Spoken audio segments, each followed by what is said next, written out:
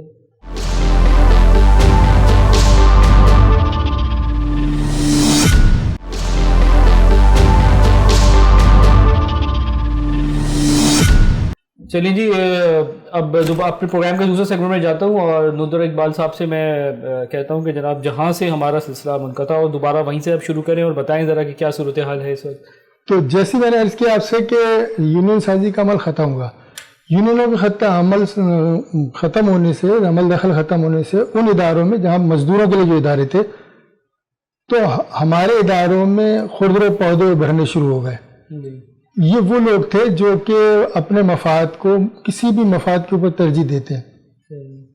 قانون کی جو عملداری تھی وہ پیچھے ہٹتی چلی گئی جناب, اور اس کے نتیجے میں بحیثیت آڈٹ آفیسر یا اکاؤنٹ آفیسر یا ڈائریکٹر یا ڈپٹی ڈائریکٹر خود مختار ہوتا چلا گیا. خود مختار ہوتا. پھر میں نے کیا کرنا شروع کیا کہ میری اپنی ذات کے مفاد آگے آ گئے اور ادارے کے مفاد یا ادارے کے مقاصد پیچھے چلے گئے. جیسے اسرار رضوی صاحب نے فرمایا کہ ان کا ڈپارٹمنٹ پینشن سے اور اس سے آگے شروع ہوتا ہے.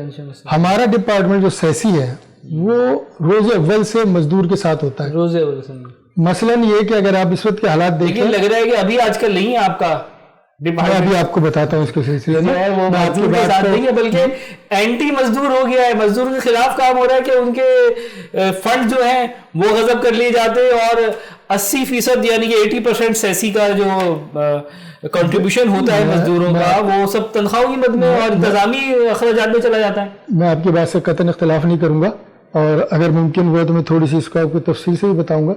لیکن میرا ابھی جو پہلی فرصت میں کہنا تھا وہ یہ تھا کہ کھانے کے بعد ایک عام آدمی کی فیملی کو جو سب سے بڑی ضرورت ہوتی ہے وہ ہوتی ہے ہیلتھ سیکیورٹی. اچھا, اگر اب اس وقت آپ صورتحال دیکھیں تو ایک دوا کی سر درد کی گولی لینے جائیں تو وہ خریدنا ممکن نہیں ہے. سوشل سیکیورٹی وہ ادارہ تھا جو آپ کو صحت کے ایشوز سے باہر نکالتا تھا. لیکن کب باہر نکالے گا؟ جب کہ مزدور رجسٹرڈ ہوں گے ہمارے یہاں. کب نکالے گا؟ جبکہ ہمارے علاج کرنے والے وہ طریقہ اختیار کریں گے. مزدور رجسٹرڈ ہونے کے لیے ایک ڈپارٹمنٹ ہمارے پاس جو ڈائریکٹریٹ ڈپارٹمنٹ کہلاتا ہے, اس کو اپنی ذمہ داریاں پوری کرنی ہوں گی. لیکن وہ بھی ذمہ داریاں پوری نہیں کر رہے ہیں, وہ تو صرف اور صرف بلیک میلنگ کا سلسلہ چل رہا ہے. وہ کہتے ہیں جی آپ کے 400 ہیں, ٹھیک ہے جی اتنے پیسے دے رہے تو ہم صرف 100 کو ہی آپ سے فنڈ لیں گے. اس طرح کی بھی ہمیں رپورٹس کی ہیں. آپ کے پاس جو رپورٹس ہیں وہ 100% درست ہیں, یقیناً ایسا ہو رہا ہے. اور اس ہونے کا بڑا اچھا نوٹس لیا ہماری معزز ہائی کورٹ نے, اور صلاح الدین پنور صاحب نے اس کے اوپر باقاعدہ ایک ججمنٹ جاری کیا جس کے اوپر کہیں عمل نہیں ہو رہا. اب آپ بتائیں جو بتا رہے تھے. تو میں عرض کر رہا تھا کہ یقیناً ڈائریکٹریٹس کا بہت بڑا اس میں قصور ہے ہمارے اس ایریے کا. پھر اس کے بعد آ جاتا ہے میڈیکل سائٹ کا. ہمارے معزز جناب صلاح الدین پنور صاحب نے آرڈر دیا, حکم دیا کہ سندھ بھر میں 30 لاکھ مزدور موجود ہیں. تو آخر کو سوشل سیکیورٹی کے پاس 6.5 لاکھ مزدور کیوں ہیں؟ اس کا مطلب ہے بہت سارا مزدور جو ہے وہ انکورڈ موجود ہے, لہٰذا اس کو کور کیا جائے. لیکن بدقسمتی سے اس آرڈر کو آئے ہوئے ایک زمانہ ہو گیا, آج تک نہ ہی ہمارے یہاں کے لیبر منسٹر نے, نہ ہی ہمارے یہاں کے کمشنر نے, نہ ہی ڈائریکٹریٹس نے اس چیز کو اتنا سیریس نہیں لیا. عدالت کا حکم آج کل جو ایک رواج چل گیا ہے کہ ہم عدالتوں کو بھی اہمیت نہیں دے رہے, تو عدالت کا حکم ہی نہیں تھا, یہ حکم ربی بھی ہے. ایک غریب کلاس جو بیچاری بالکل مجبور ہے اس کو آپ حقوق نہیں دے رہے, اس کو صحت کی سہولت نہیں دے رہے. ہمارے ادارے کا کام ہے کہ صحت کی سہولتیں دیں. اچھا, صرف ہمارے ادارے کا کام صحت کی سہولت دینا نہیں ہے, صحت سے متعلق تمام چیزوں کو کور کرتی ہے. مثلاً ایسے کہ اگر میرے ماں باپ وہ بھی کور ہیں, میرے بیوی بچے وہ بھی کور ہیں, میں بھی کور ہوں, یہ پورا کا پورا گھرانہ کور ہو گیا. جب مجھے ایک امبریلا مل گیا سوشل سیکورٹی کا تو میں ایک ایریا سے تو کم از کم محفوظ ہو گیا. جی بالکل. لیکن ایسا نہیں ہو پا رہا بدقسمتی سے. جب 6.5 لاکھ مزدور موجود ہیں تو آپ سمجھ لیجیے کہ تقریباً 24 لاکھ مزدور اس سہولت سے محروم ہیں. 24 لاکھ مزدور صوبے میں. اگر یہ 24 لاکھ مزدور ہمارے علاقے میں ہمارے بیٹ میں آ جاتے ہیں اور ان کو کور کر لیتے ہیں تو کتنی بڑی معاشی خدمت ہے, کتنی بڑی سماجی خدمت ہے, لیکن ہم نہیں کر رہے. اب اس میں جو کانسیپٹ ہے وہ یہ ہے کہ اگر آپ سوشل سیکورٹی کا پورا نظام دیکھیں گے تو آپ کو پتہ چلے گا کہ ہماری جو آنکھیں ہیں وہ گورننگ باڈی ہے, ہماری لا میکر گورننگ باڈی ہے. یہ ذمہ داری بنتی ہے گورننگ باڈی کی. ایک زمانہ گزرا کہ جس زمانے میں بڑے اچھے مزدور لیڈر موجود تھے اور جن میں سلیم رضا صاحب موجود تھے, جس میں ہم نے بلائے بھی تھے حبیب الدین جنیدی صاحب کو اور وہ نہیں آئے. انہوں نے کہا کہ میرے لیے کوئی مسئلہ نہ ہو جائے. تو آپ نے بالکل صحیح کہا. حبیب الدین جنیدی صاحب کا ایک بڑا نام ہے, بڑے قابل احترام ہے, اور صرف پاکستان یا سندھ یا ہمارے اداروں کے لیے نہیں بلکہ انٹرنیشنلی ریکگنائزڈ لیڈر ہیں. وہ نہیں آئے, یہ ہماری بدقسمتی ہے, کیونکہ اگر آج وہ بیٹھے ہوتے اور ہمارے ساتھ گفتگو ہو رہی ہوتی تو ہمیں بہت کچھ سننے کو ملتا, اور کچھ سوالات ایسے تھے جو ان کے اپنے بڑے ہونے کے ناطے ہم شاید ان سے بھی کر لیتے اور وہ ہمیں بہت اچھے جواب دیتے جو ناظرین کے لیے بہت سود مند ہوتے. اور ہم امید کرتے ہیں کہ کسی اور پروگرام میں کہیں حبیب الدین جنیدی صاحب بھی موجود ہوں گے اور آپ بھی موجود ہوں گے تاکہ ہم ان کے ساتھ کریں. ہو سکتا ہے ان کی ذاتی مجبوریاں کوئی رہی ہوں یا کسی مصروفیت میں موجود ہوں. لیکن میں آپ کو یہ بتا رہا تھا کہ ہماری جو جی بی تھی ایک زمانے میں بہت مؤثر کام کرتی تھی. جی بی کی فارمیشن ایسی ہوتی ہے ہمارے یہاں کی کہ اس میں مزدوروں کے رہنما ہوتے ہیں. اچھا, اس میں کتنے ممبران ہوتے ہیں گورننگ باڈی میں؟ یہ جو 2016 کے بعد سے یہ اس کی تعداد میں فرق آیا. اب آیا ہے کہ 4 مزدوروں کی طرف سے, 4 آجروں کی طرف سے اور کچھ گورنمنٹ سیکٹر کے. صحیح. لیکن کل ملا کے کتنے ہو جاتے ہیں گورننگ باڈی میں؟ تقریباً 16 ہو جاتے ہیں. اور ابھی کی صورتحال کیا چل رہی ہے گورننگ باڈی کی؟ ہے اجلاس بھی ہوتے ہیں, نہیں ہوتے ہیں, کیا ہوتا ہے ابھی؟ بالکل ہماری ایک 2023 کی جولائی سے نئی گورننگ باڈی بنی ہے. اس کے ابھی تک کوئی اجلاس ہو نہیں سکا, صرف ایک اجلاس ہوا ہے جس کے اندر کچھ ایشوز انہوں نے. تو جو ہماری گورننگ باڈی ہے اس کا رول یہ ہے کہ وہ اس میں جو مزدوروں کے رہنما ہیں وہ مزدوروں کے حقوق کا تحفظ کرتے ہیں. امپلائرس کے جو رہنما ہیں یعنی اجیروں کے وہ اپنے امپلائرس کا تحفظ کرتے ہیں, اور انتظامیہ یا گورنمنٹ سیکٹر کے جو لوگ ہیں وہ ان تجاویز کے اوپر عمل کرتے ہیں. لیکن بدقسمتی سے 2 ہماری جو ماضی کی 2023 سے پہلے کی گورننگ باڈیز گزری ہیں, اگر آپ ان کے سارے منٹس اٹھا کے دیکھیں گے تو جو میٹنگز کے اندر ہوئے ہیں اس میں آپ کو نظر آئے گا کہ مزدوروں کی فلاح بہبود کے لیے کوئی خاطر خواہ کارروائی نہیں. خاطر خواہ کارروائی نہیں. اچھا, آپ صدر رہے ہیں سیسی میں اور بی ہیں ماشاءاللہ سے, تو آپ نے کوئی اپنا کیا کردار ادا کیا مجھے بتائیں. جناب اعلیٰ, یقیناً میں اور میرے ساتھی کسی کو پکڑا نہیں آپ نے صحیح, کسی کو میں کمشنر صاحب کو یا آپ کے تمام لوگوں سے آپ کو بتاؤں کہ میں نے اس پروگرام کو کرنے سے پہلے آپ کے کمشنر صاحب کو نے بہت کوشش کی کسی طرح سے وہ پروگرام میں شامل ہو جائیں. زاہد صاحب جو آپ کے ڈائریکٹر ایڈمنسٹریشن ہے, زاہد بٹ صاحب, ان کے لیے بھی میں نے بڑی کوشش کی کسی طرح سے وہ آ جائیں یا کوئی بندہ اپنا نامزد کر دیں جو کہ ڈیفینڈ کرے. ڈائریکٹر ہیں نادر کناسرو صاحب, ان کو بھی میں نے کہا کہ جناب کمشنر صاحب کو کہیں کسی کو نامزد کر دیں جناب پروگرام کے لیے. تو گزشتہ 2 مہینے سے میں کوشش کر رہا ہوں کہ جناب کوئی آ جائے ان کی طرف سے. لیکن آپ نے سلیم رضا صاحب کا نام لیا, کل ہی ہماری سلیم رضا صاحب کے ساتھ ملاقات ہوئی ہے, بہت اچھی ملاقات ہوئی, بڑی امید افزا تھی. انہوں نے بہت اچھی باتیں کی ہیں, کچھ پوائنٹس بھی نوٹ کیے ہیں. یقیناً وہ کام کریں گے. جیسا آپ نے سوال کیا کہ آپ نے کیا کیا, دیکھیے یہ ہم جس سسٹم کے اندر موجود ہیں نا, یہاں پر کوئی اچھا کام کرنا انتہائی مشکل ہے. اگر آپ ہم اچھا کام کر رہے ہیں نہیں کر رہے ہیں, کوشش کریں اچھا کام کرنے کی, کیا کریں. میں ابھی اپنے تھوڑی سی کوششوں کی طرف مین اسٹریم لائن کا چینل ہوتا تھا وہ یہ ضروری ہے, کبھی محنت کشوں کو اجاگر نہیں کرتا, جو ریٹنگ ہی ہماری. بالکل آپ کی بہت بڑی کنٹریبیوشن ہے اور یقیناً یہ پوری دنیا میں دیکھا جاتا ہے, اور آپ کا چینل بہت مشہور ہے, جس کی وجہ سے جب میں نے سنا کہ آپ مجھے اتنی عزت دے رہے ہیں تو میں اپنی ساری مصروفیات چھوڑ کر آیا. آج میرے گھر میں ایک تدفین ہے لیکن میں اس کو بھی چھوڑ کر میرے خاندان میں بہت شکریہ. وسیم جمال صاحب نے بڑی کوشش کی تھی اس پروگرام کی آرگنائز کرانے میں. جناب وسیم جمال وہ شخص ہیں کہ جو ادارے کے اندر اس وقت ادارے کے لیے, اپنی ذات کے لیے نہیں, اپنے ادارے کے لیے بھرپور جنگ لڑ رہے ہیں. صحیح. اور ایسا بہت کم ہوتا ہے کہ ادارے میں رہتے ہوئے کوئی شخص ادارے کے ٹھاکروں سے جنگ لڑے. لیکن وسیم جمال بہت محنت کر رہے ہیں, بہت خطرات سے. اور بلکہ آج میں ان کا قاضی سراج صاحب کا بھی ذکر کروں کہ جناب انہوں نے, مرحوم نے ایک عرصے تک جو ہے وہ جنگ لڑی ہے انہی سامراج کے ساتھ, لیکن بہرحال اب وہ ہم میں نہیں ہے. اللہ تعالیٰ ان کی مغفرت فرمائے. انشاءاللہ. تو میری عرض یہ تھی کہ جو سیسی کی گورننگ باڈیز ہیں انہوں نے اپنا رول پلے کرنا چھوڑ دیا. اچھا, رول پلے کرنا چھوڑا کیوں؟ میں اگر اس کے اوپر تھوڑی سی روشنی ڈالوں, جیسے ابھی آپ جن غلام مصطفیٰ آشمانی صاحب کا ذکر کر رہے ہیں, یہ صحیح معنوں میں اصلی مزدور لیڈر ہیں. شفیع غوری صاحب, خالد خان صاحب, یہ سارے لوگ, مختار اعوان صاحب, زہرا بیگم, یہ صحیح معنوں میں مزدور لیڈر ہیں. زہرا خان یہ ریئل مزدور لیڈر ہے. ناصر منصور ریئل مزدور لیڈر ہے. تو ان کے پاس اس کے اوپر کمپرومائز مزدور کے ایشو پہ نہیں ہے.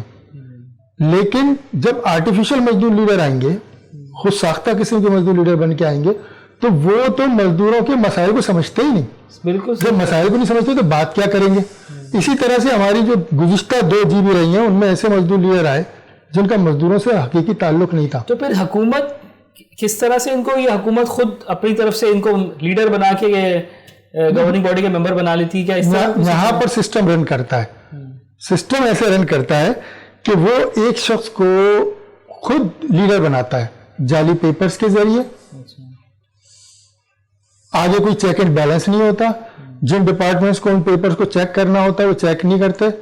اسی سلسلے میں جیسا آپ نے کہا نا کہ آپ نے کیا کوشش کی, 4251/2019 میری ایک CP ہے جو ہم نے ہائی کورٹ میں لگائی, اور اس میں GP کو چیلنج کیا کہ یہ GP غیر قانونی طور پر بنی ہے 2019 والی. 2019 میں, آج ہم 2023 میں ہیں, لیکن سنگل فیصلہ نہیں, کمنٹ سے جب ان کو ٹیکنیک آتی ہے کہ کورٹ سے اور ہمارے عدلیہ کے نظام سے کیسے کھیلا جاتا ہے, کیسے اس کو مینج کیا جاتا ہے. یہ وہاں گئے نہیں, آج تک انہوں نے کمنٹ جمع نہیں کرائے. ایک نئی GP بن گئی, قانون میں لکھا ہوا ہے کہ اگر ایک سیٹل ٹرانزیکشن ہے تو اس کو آپ آگے ایڈریس نہیں کر سکتے. تو ایک کوشش رہی. دوسری بات یہ بتاؤں میں آپ کو کہ سوشل سیکورٹی میں رہتے ہوئے مجھے کئی انکوائری کمیٹیز کا کام کرنا پڑا. مجھے خود انکوائری کرنی ہوگی. جو لاسٹ انکوائری میں نے کی ہے وہ میری جان کو مشکل بن گئی, لیکن میں نے اس مشکل کو برداشت کیا. وہ یہ تھی کہ میں نے 19 جعلی اکاؤنٹ پکڑے. جی ہاں جناب, جہاں پیمنٹ ہو رہی تھی. کیا میں بھی بتاتا ہوں آپ کو, جو مزدوروں کے نام سے کھولے گئے تھے ایک بینک میں, اور ان جعلی اکاؤنٹس کے اندر مزدوروں کے نام سے جعلی پیسہ نکال کے ڈالا جاتا تھا اور وہ کھایا جاتا تھا. اچھا, اتنا منظم کام تھا کہ آپ اس کو پکڑ ہی نہیں سکتے. بینک اسٹیٹمنٹ سے نہیں پکڑ سکتے, واؤچر سے نہیں پکڑ سکتے, ہیڈ آفس کے اپروول لگے, سب کچھ کیا. اس میں اتنی مضبوط مافیا انوالو تھی کہ وہ میرے خلاف ہو گئی. مجھے باقاعدہ کہا گیا کہ آپ اپنی اس رپورٹ سے باہر نکل آئیں. میں اس رپورٹ سے باہر نہیں نکلا. جب باہر نہیں نکلا تو مجھ جیسے آدمی کو جو 41 سال سروس کر چکا تھا, میری ڈگری کو جعلی قرار دے کے مجھے نکال دیا. اچھا, سروس سے نکال دیا. ابھی کچھ ہی دن پہلے مسجد ہائی کورٹ نے مجھے بحال کیا ہے, اور آج اس کو تقریباً 17, 18 یا 19 دن ہو گئے ہیں. لیکن وہ اب میں ریٹائر ہو چکا ہوں. 2022 جون 2022 کو میں ریٹائر ہو گیا, اور اب سے فائنل پیمنٹ کے مسائل ہیں سوری.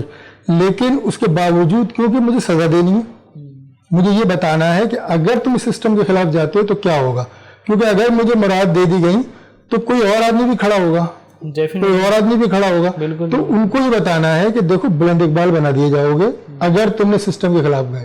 تو اس کا نتیجہ یہ صاحب آپ نے کبھی سسٹم کے خلاف یہ بتائیں. جی بہت اچھی بات ہے یہ جو بلند اقبال صاحب نے بتایا.